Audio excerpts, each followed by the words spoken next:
Sarah, thank you so much for joining us on this call today. And we really appreciate you joining us on If This Food Could Talk. No, super excited. And such a fan of you personally. So really excited to be on your podcast. We're excited because we're both kind of friends. And so it's actually exciting to talk to you professionally in addition to this. We're both friends through Women in Olive Oil.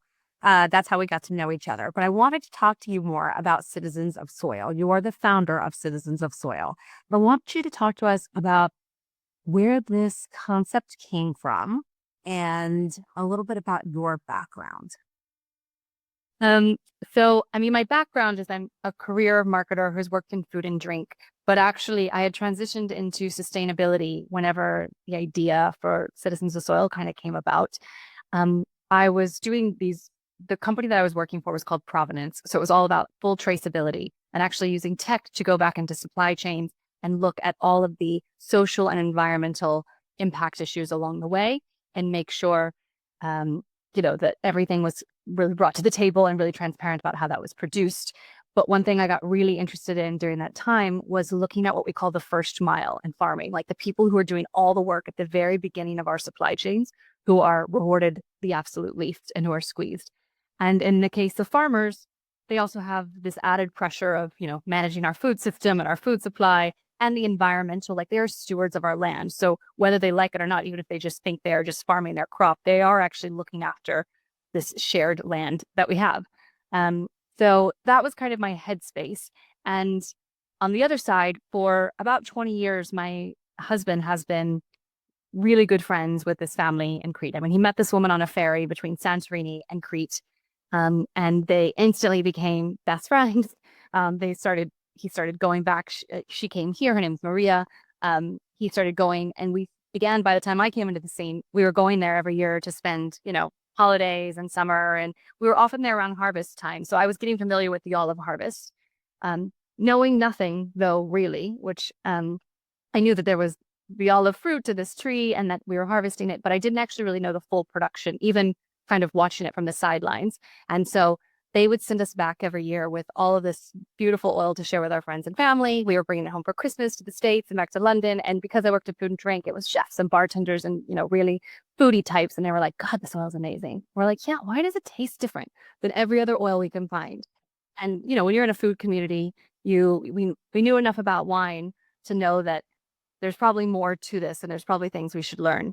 So we wanted to, while I was working in sustainability, having this issue with like what's going on with farmers in the first mile and seeing this play out with my friends who are playing into a commodity system, because that's what extra virgin olive oil is. It's funny, people think of extra virgin olive oil as this luxury because of course it has a higher price than the regular refined and edible oils category.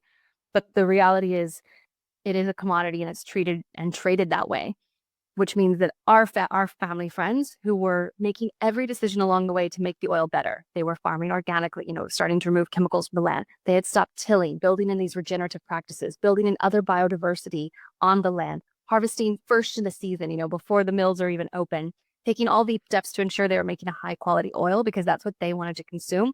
But at the end of the day, unless you are a pretty savvy international business person who can export and market and label everything up, you're going to have trouble getting the value for that oil. And that's what a lot of artisan farmers actually experience. So I was like, I'm a marketer in London. I can sell this oil. Here we go. Let me step in. I'll sell it at a farmer's market for you and, pay you 4 times the amount you'd get in a commodity system. Let's just do it. Exactly. That was the genesis of the idea, wanting to help our friends. And we it started in this organic way, but then of course, lockdown happened, which meant that everything was closed. So my idea of selling in market suddenly kind of shifted to, well, I'm really into D2C businesses, direct to consumer. I buy all these subscriptions to all sorts of things from like skincare to, my monthly produce or whatever arrives. So subscription kind of became this idea.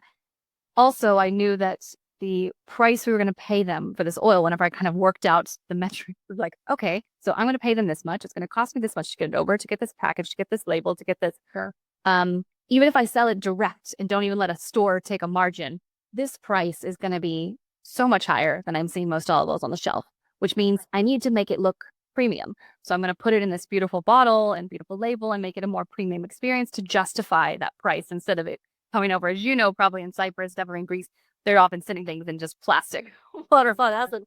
Yeah. No, not particularly attractive tins.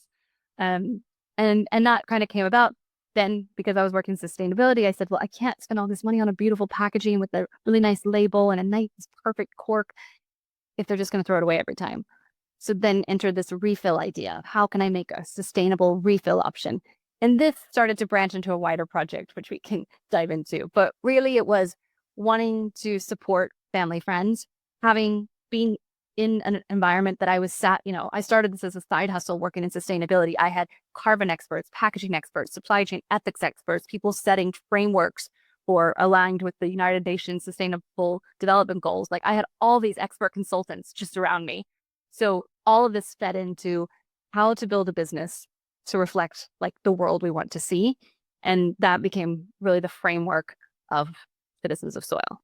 I love it. Oh my gosh, there's so much to unpack here. Okay. There's so much to unpack. First of all, I want you to actually take me back to that very first harvest with Maria and her family. Can you remember it?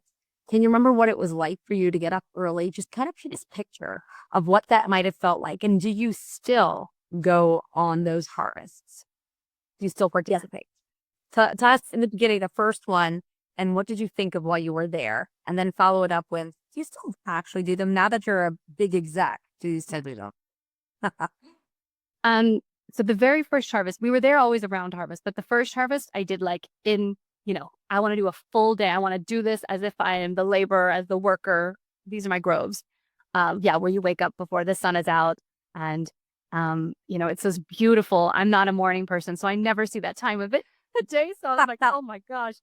And we go in typical Greek fashion. You go and you get all the stuff for the morning coffee break, which is usually the little shake instant coffee and walnuts and apples because it's autumn. And we drive out to the groves and we start. And first, you're captivated by the beauty of these traditional olive groves. So I've not worked in an industrial grove. I've seen them. They don't have the same beauty. These traditional groves. It's the life is there. I mean, we had to rescue a bird's nest to move it. You're just surrounded by life in that moment.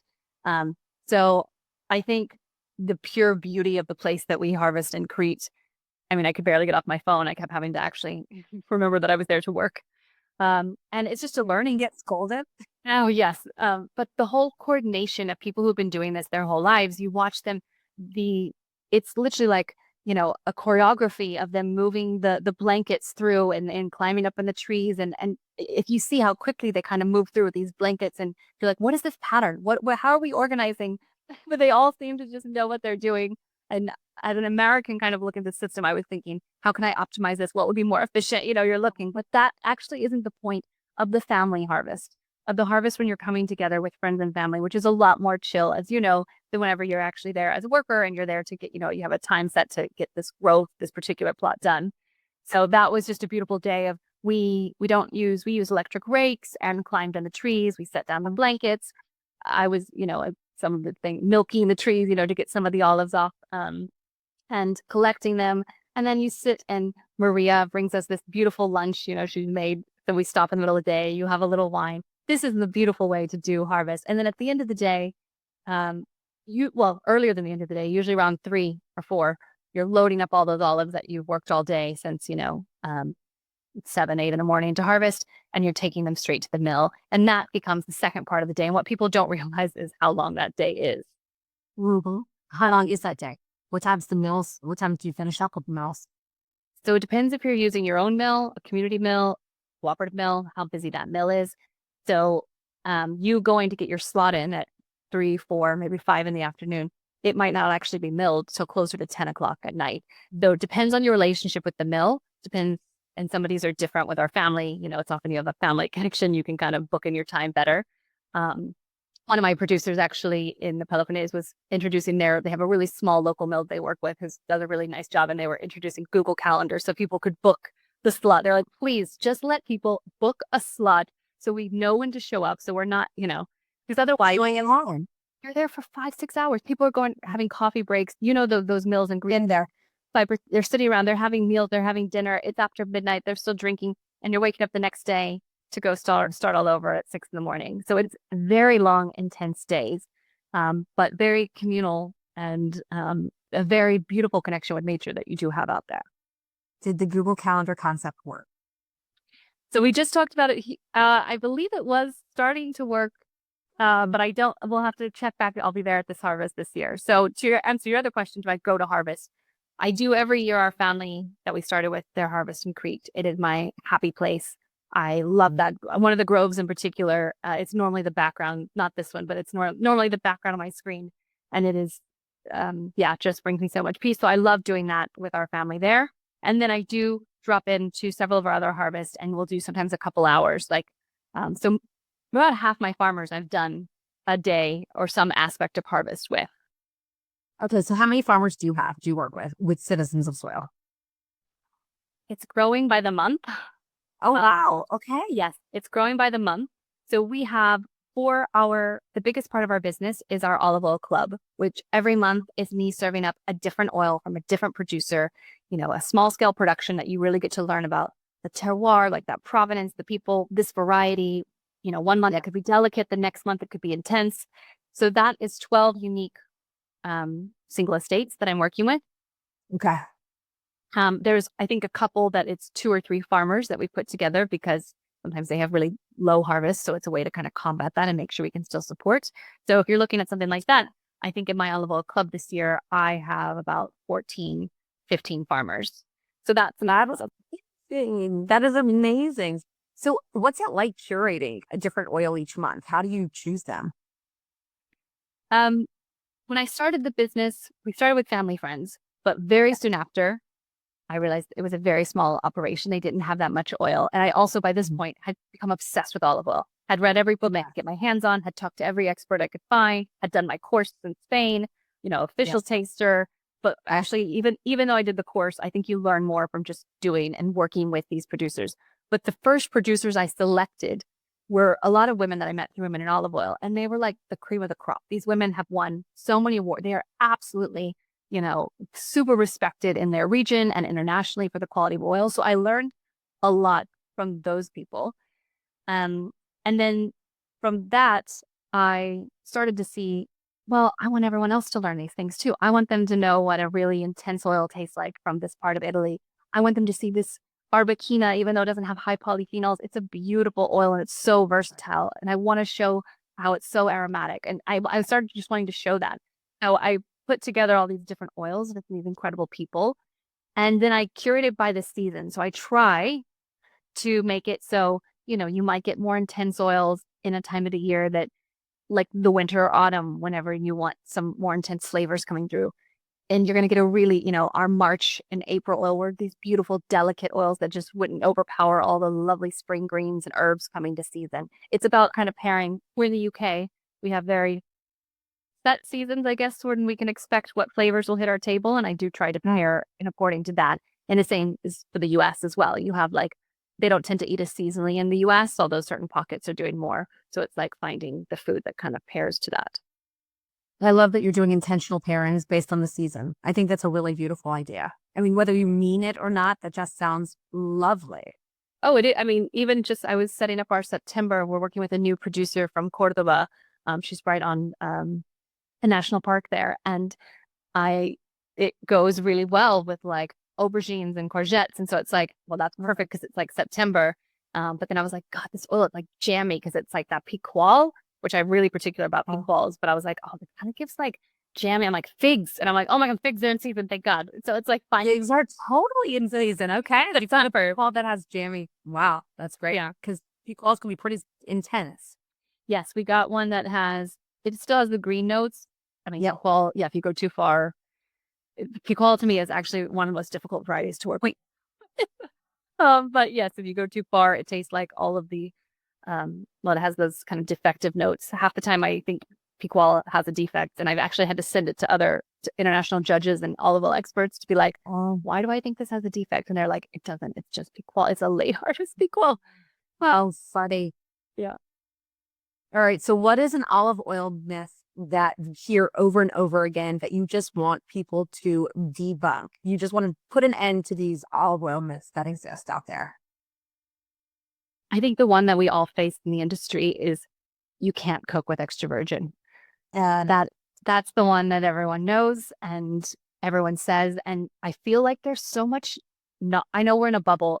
We live in this olive oil bubble constantly in a silo of other experts and people talking about it, and even the nutritional community. And I feel like, don't we all know this? But inevitably, every single time I have an event, every single time I talk to customers, we see them comment on our post, that you shouldn't be cooking, and they really go off about it. And you're like, oh my gosh, there's still so much education to be done um, in the space of that. Yes, you can cook with extra virgin olive oil. And what do you think the Mediterraneans have been cooking with for centuries? Exactly. Exclusively. I mean, literally almost exclusively out here.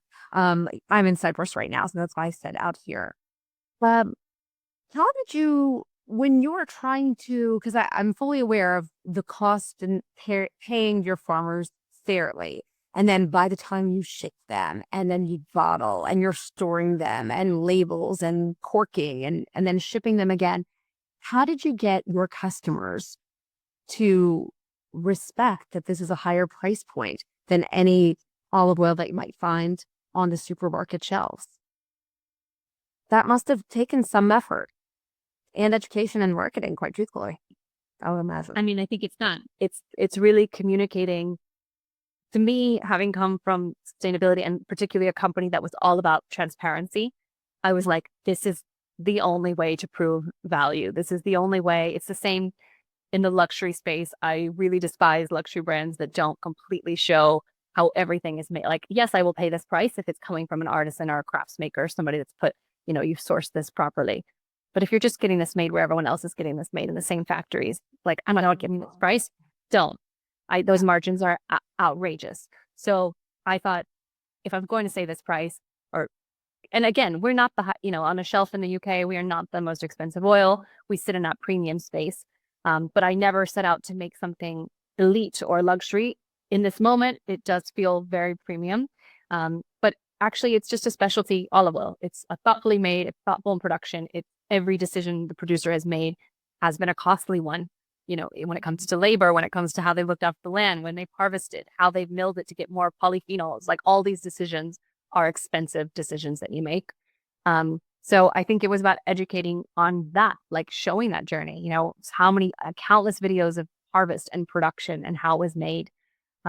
Talking about, our tagline for the business is turning a commodity into a community. Really, I've done a lot of talking about the commodity system and that price that I see on shelves all over the US and the UK for a bottle of olive oil. I'm like, that, if you break that down, because I know the margins, I know the cost, I know the bottles, I know that is an unfair, unethical price that they're paying the labor. That's just it. So that has to be the thing. Forget quality and other things. I'm like, some of these prices should be downright illegal in my view because of what. And you wonder why we have grove abandonment and rural abandonment and farmers are giving up beautiful ancient trees in Tuscany. I'm like, you can't even keep farmers in Tuscany. What in the world is like everyone else supposed to do? So that price is not fair, and we need to stop viewing extra virgin olive oil as an oil, because the commodity, the refined and edible oils category is something completely different. And that's where I think unfortunately, it's owned by the same people usually in the system. So the same people that own cooking oils and dead, bland, refined oils are the same people that are also owning this fresh fruit juice. Are you able to explain to our listeners, and I know we've had other guests on there, but just in your own words, the difference between a refined oil and an extra virgin olive oil that you might be getting, aside from the price point? How can someone tell when they're on the shelves or thinking about where to order or purchase from? How can they tell whether it's on the label or on the taste buds? What are they supposed to be looking for? What's the difference? On the label, it needs to say virgin. That word needs to be there. So extra virgin, that means that it's produced without heat or chemicals.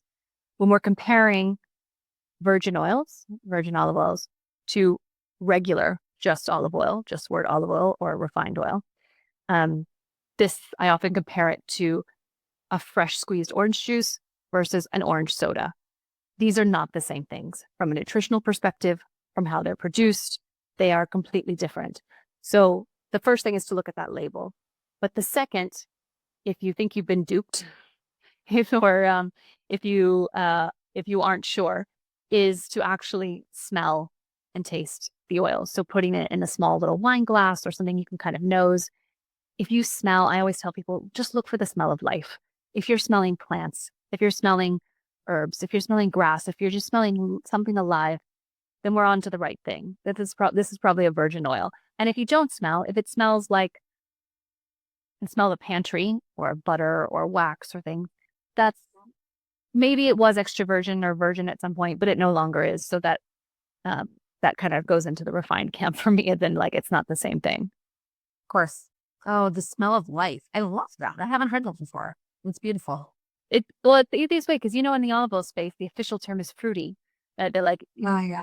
olive oils describe themselves as fruity, but the general population doesn't smell an olive oil and think that it smells fruity. They think it smells like grass.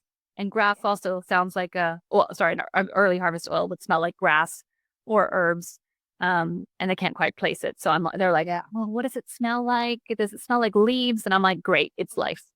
Life. Oh, leaves. I like that. What are we supposed to do with so what happens if you open up an olive oil that you've taken home and it doesn't smell like life? It smells like Wax. do you tow it? I take it back, just like you would a corked bottle of wine. You take it back to the shop. You let them know that this does not pass the test, just like you would with like a corked bottle of wine. And if they can't smell that, well, then, I mean, I would hope that any store owner, I would hope that if somebody came across our oil that maybe, this, if an oil is a couple years old, it's going to start to go flat and bland. If some bottle was stuck on a shelf somewhere, and I hate when people somehow come across a bottle that's even, we have new oils every year. So if they come across it 18 months later on some shelf that's still out there in a store, I'm like, oh God, I'd rather take it back and give them something fresh. That's just me because that's the best representation of the oil. So you let the store know and also let them know so they can start checking things like I tell a lot of shops, like, you need to make sure these people have harvest dates on these bottles that you're buying, that you're stocking in the store. A best before means nothing. It doesn't mean anything. It means when it was bottled, or it can mean when it's bottled. So it's like that isn't reflective of how fresh an oil is.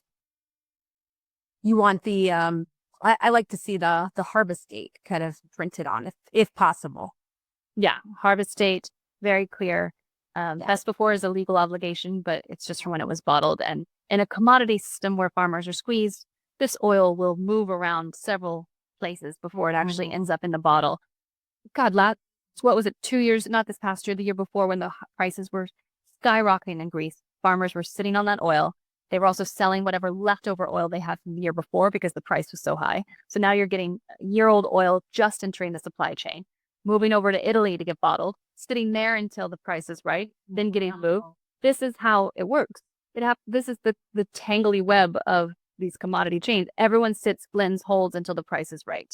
That's how you end up with, people are often like, I hear there's so much fraud in olive oil and what ends up on the shelf is an extra virgin. And I think actually it probably was. I don't think there's so much that deception. I don't think so many massive global brands are trying to deceive us.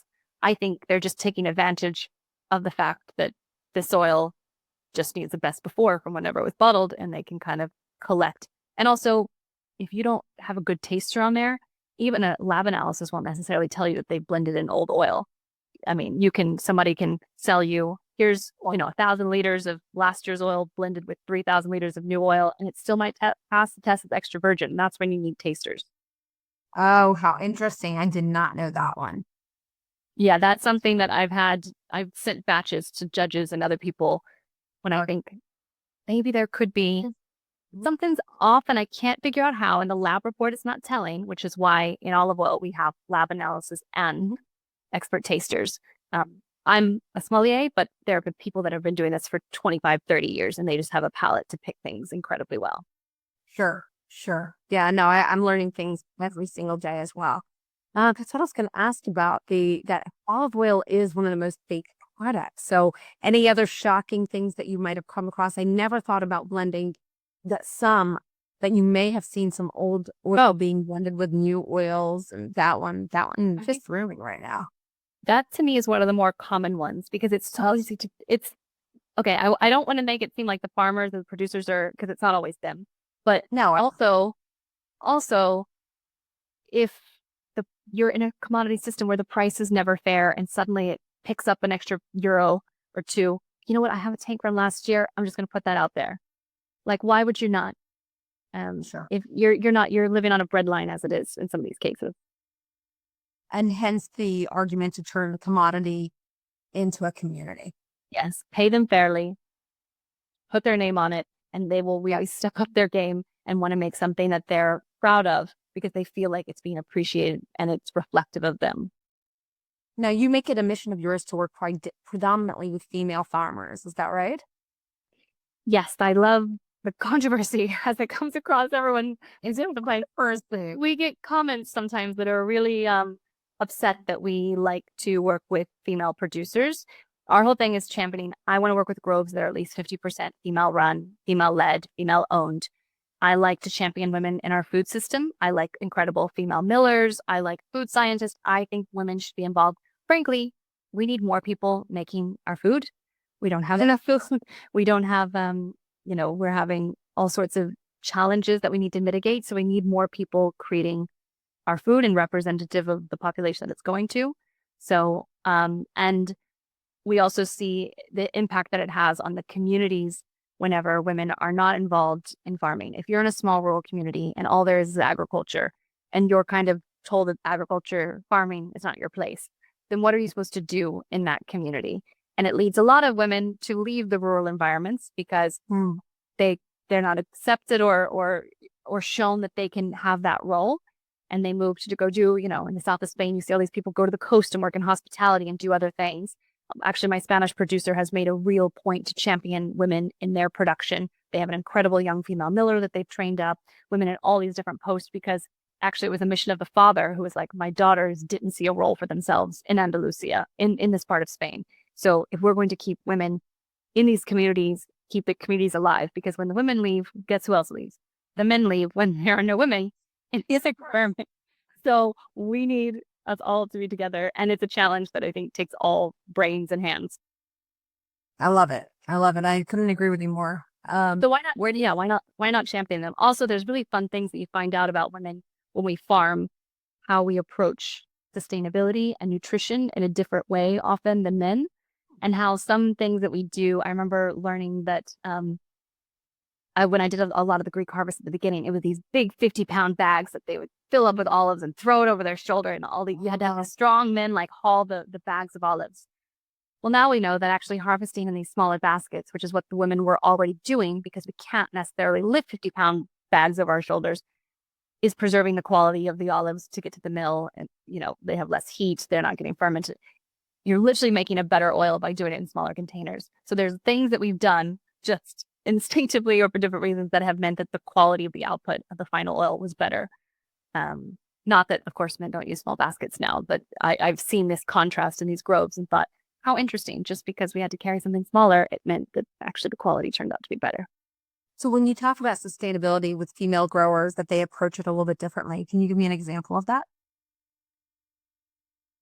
I think it is, well, it's a bit of a mindset. Whenever my husband explains this really well, actually, funnily enough, he explains why we work with female farmers well, which is when we go to we drop into these rural environments to try to learn about olive oil. So we first did this in Portugal, then went over to Croatia, after Greece. We just wanted to learn from different regions. When we come across the men who are making olive oil in the space, they were doing it the same way their fathers had done it, the same way their fathers had done it.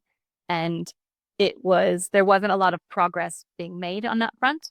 When we meet these women, even if they came from those communities, it was almost a lack of confidence that led them to do so much education, out hundreds of hours of courses, sometimes taking every opportunity to learn, because they weren't just handed it in the same way, and they really kind of felt like they needed to show what they could do. So as a result, when we come across a woman, she just had so much more education and therefore a lot more of new progressive regenerative techniques, new things that were coming out that we've learned since really going back to styles that we had before World War II, whenever everything became super industrialized and we started with all the agrochemical production. So these women were applying more modern techniques. And also when it comes to the milling process as well, which milling is a place that you really need some great tech. A lot of that comes from the the quality of the machine and everything that you have. So they inherently were armed with more education, knew better techniques, and were applying, new skills to it. And therefore the output was actually better. That is really fascinating. That is really fascinating. I had no idea. That sounds great, We actually. actually see it, even we have several incredible couples that we work with. I think of this like brother and sister that I know in Crete. The sister went on to do so much to learn about olive oil, literally becoming the expert of the two. And he'll even say it. He's like, oh, and she's done all of this. And so she is now the expert of the two of them, even though they're going forward with their family groups together. And I've seen this in Portugal replicate literally almost all of my farmers we've seen. It doesn't matter that there's not incredible men behind what we do. Absolutely. They're bringing a lot to the table, but it's an interesting the way women go about our education to learn more. Well, I think I shouldn't, I'm trying not to make generalizations right now as well, but I find myself, before I speak, I want to learn. I want to inquire just to make sure that I'm on the right step. And I've seen that pattern with a lot of other friends and colleagues. So I can imagine it just plays out into the agrarian, sector just as much. It's in it's in loads of fields. So why wouldn't it be Right. in farming? Exactly. Exactly. So you mentioned your husband. Yeah. What's it like? What's his role with Citizens of Soil, and what is it like working with your husband? So my husband has a really great, I often refer to him as my like internal advisor because until recently, he was still working full time in the drinks world. So his background is in craft spirits, whiskey. So he has this really great background of understanding flavor, terroir. He's an international whiskey and international gin judge. So he really gets flavor. He's been that distribution. So he ran a distribution company where he was importing in spirits from across mainly Europe and the US, but always craft spirits into the UK. So when we first started the business, had run an import and distribution business. So he just became my ops person from the very beginning. He knew how to put margins. Okay, well, the store is going to charge 40% margins of here. And these are things you just need to know because I'm like, well, here's what I had to pay the farmers and here's what it's going to cost me here, like to get it done. And he's like, yeah, but the store is going to smack like this markup or this margin on it. And I'm like, oh God, okay. So, and then he's like, and then if you want a distributor in the middle, they're going to charge this. So suddenly you can see how something that might only cost, 5 to 10 pounds now is having to be 20, maybe even 30, depending on how many layers of distribution and, parts of the chain there are. It's very helpful to have someone like that. But he's been working in drinks until recently, and just at Christmas now we're coming into our 4 years of the business. He still works in drinks a little bit, so he does like a day or two a week in drinks, but he's moved more into the olive oil space as the business has grown. Wow. So very exciting. Congratulations. And it's funny, people always ask like, how can you work with your Yeah. which is a very true statement. The thing is, my husband, when we met, he was starting his drinks business. He was already an entrepreneur. And so I've been with him as an entrepreneur from the beginning. Like, even though I had another job, I saw the effort. I knew that there are no holidays. It's nights and weekends. You take your laptop everywhere. You have to take a call. That world I had already kind of been a part of. And so whenever we started the business together, it was almost like we had kind of been, I had been advising his the whole time on the side, and then he started to advise mine. I don't recommend it to most couples. I think you really have to already have experience working, like maybe if you met working together or you've done a project together that's not just a child or a house, but maybe even a house and a child, you would learn, could I work? Well, yeah. Renovating a house to try renovating a house with a child in it. Then people would have, I think for me, it's like if everyone has their own roles, right? And you respect one another's roles and responsibilities. And I would imagine that. That's totally it. We have very defined in the business. He runs, finance, ops, like oversees this part of the business. I am 100% the call on the olive oil, the sourcing, the producers. My brand background, I am the marketing and like creative director of the business. We overlap a bit on sales, I'd say, and sometimes wider brand direction. But I think it's like I have total respect for him because I've seen him be a serial entrepreneur. Like he literally advises other drinks brands on how to run their business from that side. So I know, and they're much bigger than us, the brands he advises. So I know he knows what he's talking about. And likewise, he has a lot of respect for won my passion. We were just in Sicily actually, and he was saying, I was talking about wanting to go to this other farm, and he's like, okay, I get you want to see the groves, but like not everyone gets as excited about seeing countless groves as you do. And I'm like, what are you talking about? Like, but he gets where I don't want to stop, and I get where he can, do better. I can totally see that. And I'm kind of with you. I'd love to see as many grows as possible. But I can say it's a vacation. You need some like downtime and go to the beach. Just kind of chill out, just the two of you. Yeah, of course. So where do you see Citizens of Soil in the next 5 years? One of the things I'm most excited about is creating this like farmer program, which we've really just started the foundation of. We brought our farmers together. We got them in a WhatsApp group. We have these quarterly calls where we tackle different topics that are relevant to them. That's what we've done to date. But in May of this year, we were able to bring all of our producers together in Alentejo, Portugal to go meet we stayed near one of our producers. We had really like a 2-day summit and workshop on looking at the power dynamics in the olive oil system. Where can we influence real change? Talking about regenerative practices, questions with an agronomist. How can we as their sales and marketing, as their buyers what can we offer them that is, more supportive? Of course, paying a high price is, paying a fair price, sorry, not high, paying a fair price is what's important, but also, are there better terms? Is there like a contract thing? Can we commit to what can we do to just make everyone feel very comfortable and supported in this? We're set aside pots for, education development, like if they wanted to take a course or if there's like a project we want to put together. This is the most exciting part of the business for me. So I need to grow it from a sales perspective because I need to be able to support them. So that obviously the most important thing when you run a business, like this is not an NGO, this is not a social enterprise. The most important thing is actually selling oil. So I can keep funding these projects with them.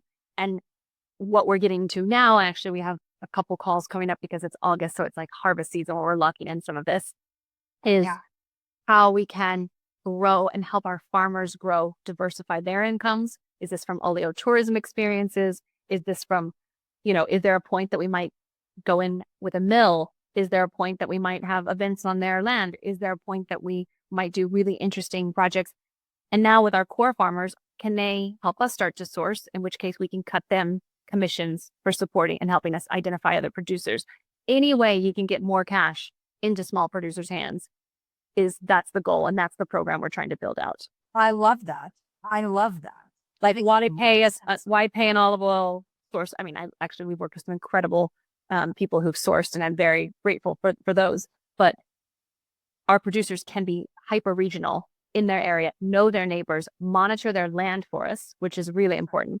So I have producers now who, because they're so passionate about regenerative agriculture and farming in harmony with nature and all the things that we're looking at, they're so aligned to our ethos that they want to make sure that the oils in their neighborhood and around them also represent that. So they are actively kind of helping identify the next phase of farmers for us.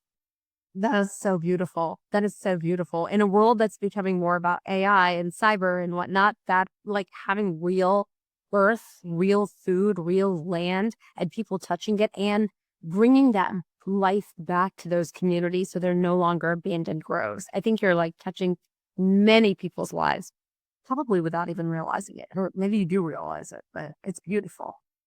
No, I mean, all of it is driven by, I have an absolute love and appreciation for farmer. I mean, yes, I'm obsessed with olive oil. It's just a personal passion, but farming in general. I come from a family of farmers. I grew up around this and ranchers. I understand that landscape, but yet I've never had to do it. And if I had to do it, to me, that is the most stressful, terrifying job, to be at the will of nature and all the things, we were talking about wildfires earlier, at ever increasingly dangerous climate, and then not being rewarded in a food system for the work that you're putting in. So I think they have a very hard job. So whatever you can do to support them is an absolute pleasure. Like they're really the salt of the earth. Totally. How does a girl, a rancher's child, I guess? How's she doing in London? You're enjoying it out there? I don't like the weather. Coming some Texas.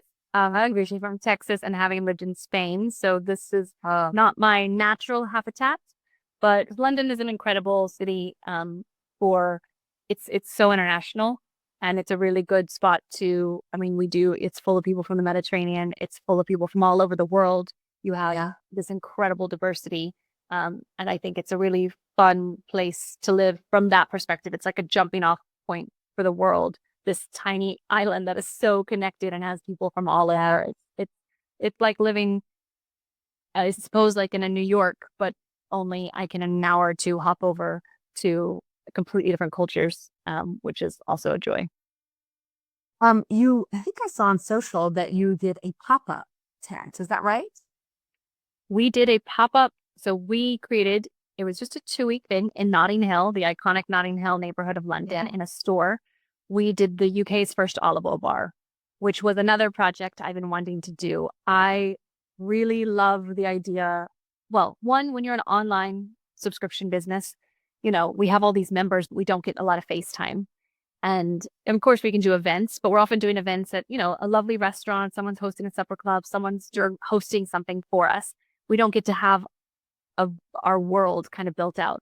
And it was really nice to have this small little shop in Notting Hill where people could come in, sit around a table. We had a little bar in the back and introduce them to the world of olive oil so they could do an olive oil flight like you would a wine flight, 3 different pairings, different food pairings. Come in for events. We had some that were, some were more aperitivo and celebratory, with drinks. Some were nutrition focused. Some were just talking about the appreciation of olive oil. Some were really interesting food pairings. So it was so fun. It was 2 weeks full on everything from soft serve ice cream and olive oil, peaches and cream and olive oil, cocktails with olive oil. We really hit everything except for bread and salads, which I'm like, olive oil businesses need to stop telling people that you can have olive oil with bread and salads because of course you can. That's all people know to do with it. Right. But there's a lot more we could do with it. Saute, sizzle, grizzle. Yes, all things drizzle. Yeah, it was really fun to bring everyone together. And we had so many members come from across the UK, like that would make a day of it and come out for the Saturday and just to meet us. We have a really engaged community here. And it just gave me so many like ideas for how to connect us more going forward. Then doing more of that. Yeah. I mean, it's a lot of work and as a lot of work. It's a huge cost as well. Like Notting Hill does not have cheap rent. People were like, oh, you should just make this a store. And I'm like, yeah, that would be amazing. I agree. But yeah, as a small business, 2 weeks was about all we could do, but I'd love to do something like that again. And to the point about the farmers, like we just did a post where we were promoting and a newsletter that went out all about oleotourism, which is where you get people to go just like wine tourism, where you're going out to groves and you're meeting producers and doing tasting grove tours. We were encouraging people to do that. And we had a really nice response from our community, asking, we have a page on our website where you can see different experiences that you can do with our producers, but also just others that we respect. And so people were asking like, oh, do you have one here? I'm going on holiday here. And I'm like, there's such a fun opportunity to do this, to bring, much like what you do, these incredible tours, like bring people out to the place, meet the makers and experience it in that place. It's memorable. It's always one of the most special things. People, when they leave any of my tours, I have to say the thing that they remember, of course, it's great to go see the pyramids and the, Blue Mosque and wherever we end up, some of the ancient, like the archaeological sites. But it's always the relationships they meet with the local people. That's what I take home with them. So yeah, we should do it together. Yeah, we should do it together. I would love it. I'd love to come to some of those graves with you. Yeah, be fun. Oh, Sarah, thank you so much for spending your afternoon with us today. And I know you just got back, listeners. She just got back 2 a.m. from Sicily, right? Yes, I live in an island off the coast of Sicily called Pantelleria. And then in Sicily, also meeting a producer, had a bit of a delayed flight. So I ended up, 2 a.m. But, it's summer. It's summer. It's summer everywhere. It's summer everywhere. But you're bright-eyed and bushy-tailed, and you're an amazing human being. And I love what you're working on, Sarah. And thank you for changing so many people's lives and working with female farmers, having this awesome relationship with your husband that you can respect one another and keep moving forward. I mean, I think you're just so admirable on so many levels, and I just really adore you. I really do. Oh my God, Well, that's very kind of you to say, but honestly, I feel like the privilege of meeting you, but it's all honestly, the business itself is driven by these producers. You would love all of them. They're all so incredible and inspiring. And I just get to reflect that out to the world on their behalf. But they're the ones that actually do it all. And you do a really good job on citizensofsoil.com. Is that right? Yes. Or is it S? Yes. Citizensofsoil.com. Meeting all of your producers, being very transparent. Yeah. Like, these are the people who I'm buying from. This is their story. So please hop onto to citizensofsoil.com. Learn about Sarah, all the work that she's doing, and all, of course, the farmers and the beautiful oils that she's bringing to the world. Really transparent work that you're doing. I love it. Awesome. Thank you so much, Claudia. Really lovely to chat.